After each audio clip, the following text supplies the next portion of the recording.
They say America never loses. But what if it lost control of its own wallet? $35 trillion in debt. That's not a typo. That's 35,000 billion. It's more money than the economies of China, Germany, Japan, and India combined. And every second, that number climbs. Another $1 million in the red, just while you're hearing this sentence. But let's stop pretending it's just a number. What actually happens if America defaults? Like really defaults. Not some late payment drama in Congress. No, full-blown refusal to pay up. Could the dollar collapse? Would banks shut down? Would billionaires quietly disappear into bunkers built under mountains? You're about to find out. Because this is not just a debt crisis. This is a ticking time bomb hidden in plain sight. America's debt wasn't born overnight. It grew. One war at a time. One tax cut. One bailout. One printing spree after another. In 1980, the debt was under $1 trillion. Today, it's 35 times that. Let that sink in. If you started counting $1 every second, you'd reach $35 trillion in over 1 million years. And yet, no panic. Maybe that's the real problem. We've normalized the absurd. So what does default actually mean? Simple. You don't pay what you owe. Imagine someone with 20 credit cards, maxed out, who shrugs and stops paying. That's America. Except the world is the lender. China, Japan, pension funds, banks. They all hold US Treasury bonds because America was always supposed to be the safest bet on Earth. Now imagine the safest bet. Bounces a check. Markets would flip. The US credit rating would be torched. Interest rates would explode. And suddenly, America, the world's economic engine, would stall. Social security checks? Delayed. Military salaries? Frozen. Federal workers? Furloughed. Wall Street? Bleeding red. And your retirement account? Don't look. The stock market could lose trillions in days. The dollar, the very thing holding up the global economy, would start to wobble. Because when the king defaults, the kingdom shakes. And the world? It wouldn't just watch. Over 60% of global reserves are held in US dollars.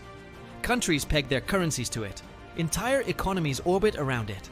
If the dollar stumbles, everything else trembles. Oil prices spike, supply chains seize. Global trade freezes, emerging markets collapse. Recessions ripple like aftershocks, all because America, the bedrock of global finance, stopped paying its tab. But here's the twisted part. Many economists think the default has already begun. No explosions, no breaking news, just inflation. When the government prints more money to pay old debt, it quietly robs your purchasing power. Your $100 today, it buys less tomorrow.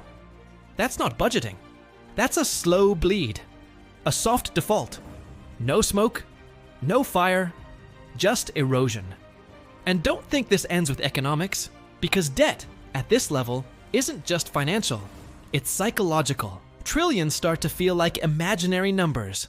Like it'll never really matter. But it does. Every borrowed dollar has a cost. And every promise the government makes is a bet on the future. So what happens when the future shows up and the check bounces? Could America recover? Sure. Could it restructure? Possibly.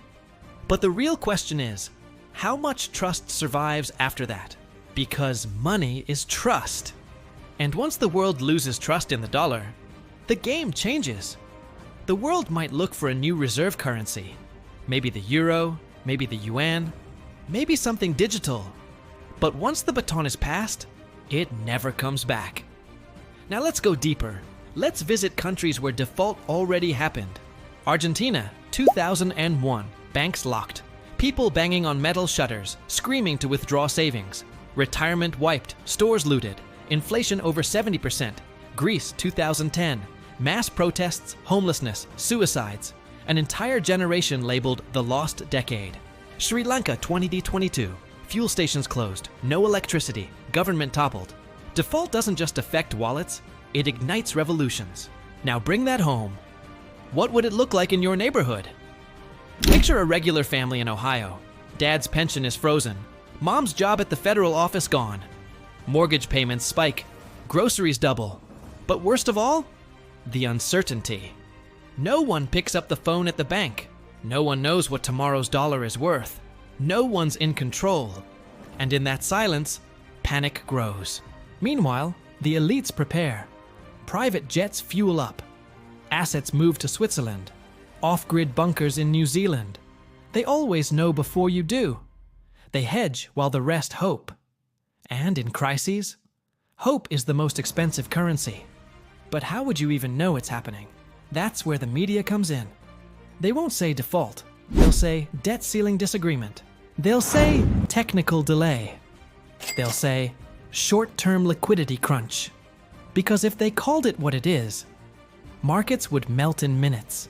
So they soften the truth, shape your perception, and keep you calm, just long enough to trap you inside the fire. And now, let's play a little mind game. Close your eyes for a second. Imagine you're holding a $100 bill. Feels solid, right? Now ask yourself, what gives it value? Paper, ink, the government's promise, or just belief? Because when that belief cracks, the paper becomes just that, paper. That's the hypnotic illusion of modern money. It works until it doesn't. And here's the final twist. What if default isn't a failure?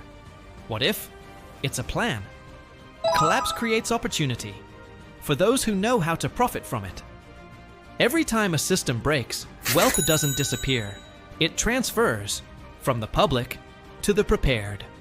So maybe the real question isn't, what happens if America defaults? Maybe it's, who profits when it does? Because in the end, history isn't written by the masses. It's written by the ones who saw the crash coming and bet on it. So watch the debt, watch the news, watch the fear, but above all, watch who's getting rich while the rest panic.